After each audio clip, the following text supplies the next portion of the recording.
अंतरिक्ष की दुनिया में भारत ने एक बार फिर इतिहास रच दिया है।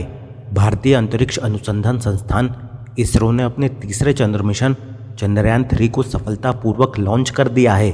चांद पर कदम रखने वाला यह हिंदुस्तान का तीसरा सबसे बड़ा मिशन है। चांद पर जाना हमारे लिए किसी बड़ी कामयाबी से कम नहीं। वहीं हिंदू धर्म में चांद को अधिक महत्वपूर्ण माना गया है। साथ ही कई तीज त्योहारों में चंद्रमा की पूजा भी की जाती है। खास बात यह है कि पूर्णिमा के दिन चांद के दर्शन करना शुभ माना जाता है। ज्योतिष में तो चंद्रमा का महत्वपूर्ण स्थान है। दिन रात, महीना, साल, प्रतिपदा से लेकर अमावस्या, पूर्णिमा सब तिथियां चंद्रमा पर निर्भर करती हैं। कहा जाता है कि चंद्रमा नवग्रहों में से एक है जिसकी उत्पत्ति को लेकर पौराणिक ज्ञान विज्ञान से अलग मत रखता है। इसी कड़ी में हम आपको चंद्रमा की उत्पत्ति के बारे में विस्तार से बताने वाले हैं। अग्नि पुराण के अनुसार माना जाता है कि जब ब्रह्मा जी ने सृष्टि की रचना की थी तो सबसे पहले मानस पुत्रों को बनाया था। उनमें से एक मानस पुत्र ऋषि अत्रि का विवाह अनुसुईया से हुआ और चंद्रमा उन्हीं के संतान हैं। पद्म पुराण के अनुसार ब्रह्मा ने अपने मानस पुत्र अत्रि को सृष्टि का विस्तार करने की आज्ञा दी थी। उनकी आज्ञा पाकर महर्षि अत्रि ने एक तप प्रारंभ किया। तप काल में एक दिन महर्षि की आंखों से जल की कुछ बूंदें गिरी जो काफी प्रकाशमय थी। तब दिशाओं ने स्त्री रूप में आकर पुत्र प्राप्ति की इच्छा से उन बूंदों को ग्रहण कर लिया, लेकिन उन बूंदों को दिशाएं धारण न कर सकी और उन्हें त्याग दिया। उस त्यागे हुए गर्भ को ब्रह्मा ने चंद्रमा के नाम से प्रख्यात किया। स्कंद पुराण के अनुसार देवों और असुरों ने मिलकर जब सागर मंथन किया तब 14 रत्न निकले थे। चंद्रमा उन्हीं 14 रत्नों में से एक है। पुराणों के अनुसार माना जाता है कि प्रजापति दक्ष ने अपनी 27 कन्याओं का विवाह चंद्रमा के साथ किया था। चंद्रमा को स्वामी के रूप में पाकर वे दक्ष कन्याएं विशेष शोभा पाने लगी तथा चंद्रमा भी उन्हें पत्नी के रूप में पाकर निरंतर सुशोभित होने लगे। उन सब पत्नियों में रोहिणी नाम की एक पत्नी थी।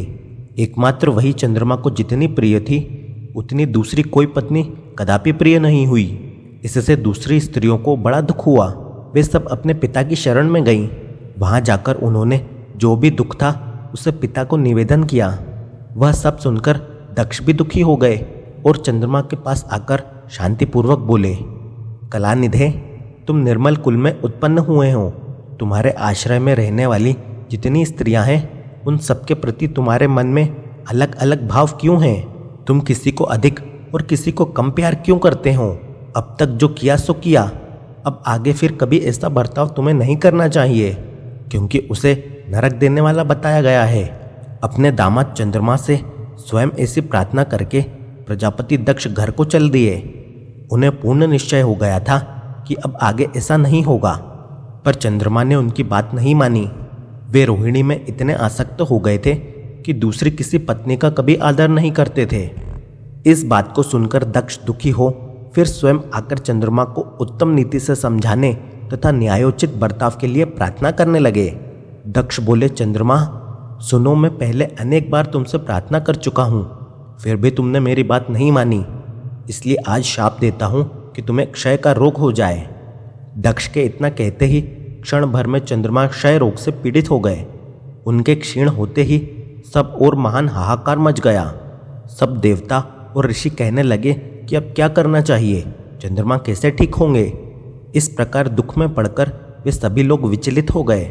चंद्रमा ने इंद्र आदि सभी देवताओं तथा ऋषियों को अपनी अवस्था सूचित की। तब इंद्र और आदि देवता ब्रह्मा जी की शरण में गए। ब्रह्मा जी ने कहा, देवताओं, जो हुआ सो हुआ, अब वह निश्चय ही पलट नहीं सकता। अतः उसके निवारण के लिए मैं तुम्हें एक उत्तम उपाय बताता हूँ। चंद्रमा देवताओं के साथ प्रभास नामक शुभ स्थान में जाएं और वहाँ मृत्युंजय मंत्र का विधि पूर्वक अनुष्ठान करते हुए भगवान शिव की आराधना करें। अपने सामने शिवलिंग की स्थापना करके वहाँ चंद्रदेव नित्य तपस्या करें। इससे प्रसन्न होकर शिव उन्हें क्षय रहित कर देंगे। तब देवताओं तथा ऋषियों के कहने से ब्रह्मा जी की आज्ञा के अनुसार चंद्रमा ने वहाँ 6 महीने तक निरंतर तपस्या की। मृत्युंजय मंत्र से भगवान वृषभ ध्वज का पूजन किया। 10 करोड़ मंत्र का जप और मृत्युंजय का ध्यान करते हुए चंद्रमा वहाँ स्थिरचित होकर लगातार खड़े रहे। उन्हें तपस्या करते देख भक्त वत्सल भगवान शंकर प्रसन्न हो गए और उनके सामने प्रकट होकर अपने भक्त चंद्रमा से बोले, चंद्रदेव तुम्हारा कल्याण हो, तुम्हारे मन में जो भी इच्छा हो वह वर मांगो, मैं प्रसन्न हूँ, तुम्हें संपूर्ण उत्तम वर प्रदान करूँगा। चंद्रमा बोले, हे प्रभु, यदि आप प्रसन्न हैं तो मेरे लिए क्या असाध्य हो सकता है। प्रभु, आप मेरे शरीर के इस क्षय रोग का निवारण कीजिए, मुझसे जो अपराध बन गया हो उसे क्षमा कीजिए।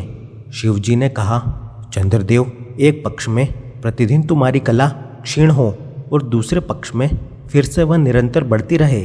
चंद्रमा ने भक्ति भाव से भगवान शंकर की स्तुति की। इससे पहले निराकार होते हुए भी वे भगवान शिव फिर साकार हो गए। देवताओं पर प्रसन्न हो उस क्षेत्र के महात्म्य को बढ़ाने तथा चंद्रमा के यश का विस्तार करने के लिए भगवान शंकर उन्हीं के नाम पर वहाँ सोमेश्वर कहलाने लगे और सोमनाथ के नाम से तीनों लोकों में विख्यात हुए। सोमनाथ का पूजन करने से वे उपासक को क्षय तथा कोढ़ आदि रोगों से मुक्त कर देते हैं। चंद्रमा धन्य हैं, कृतकृत्य हैं, जिनके नाम से भगवान शंकर भूतल को पवित्र करते हुए प्रभास क्षेत्र में विद्यमान हैं। वहीं संपूर्ण देवताओं ने सोमकुंड की भी स्थापना की है, जिसमें शिव और ब्रह्मा का सदा निवास माना जाता है। चंद्रकुंड इस भूतल पर पाप नाशक तीर्थ के रूप में प्रसिद्ध है। जो मनुष्य उसमें स्नान करता है वह सब पापों से मुक्त हो जाता है। क्षय आदि जो असाध्य रोग होते हैं वे सब उस कुंड में 6 मास तक स्नान करने मात्र से नष्ट हो जाते हैं। मनुष्य जिस फल के उद्देश्य से इस उत्तम तीर्थ का सेवन करते हैं उस फल को सर्वदा प्राप्त कर लेते हैं। चंद्रमा निरोग होकर अपना पुराना कार्य संभालने लगे। इस तरह सोमेश्वर लिंग का अवतरण हुआ।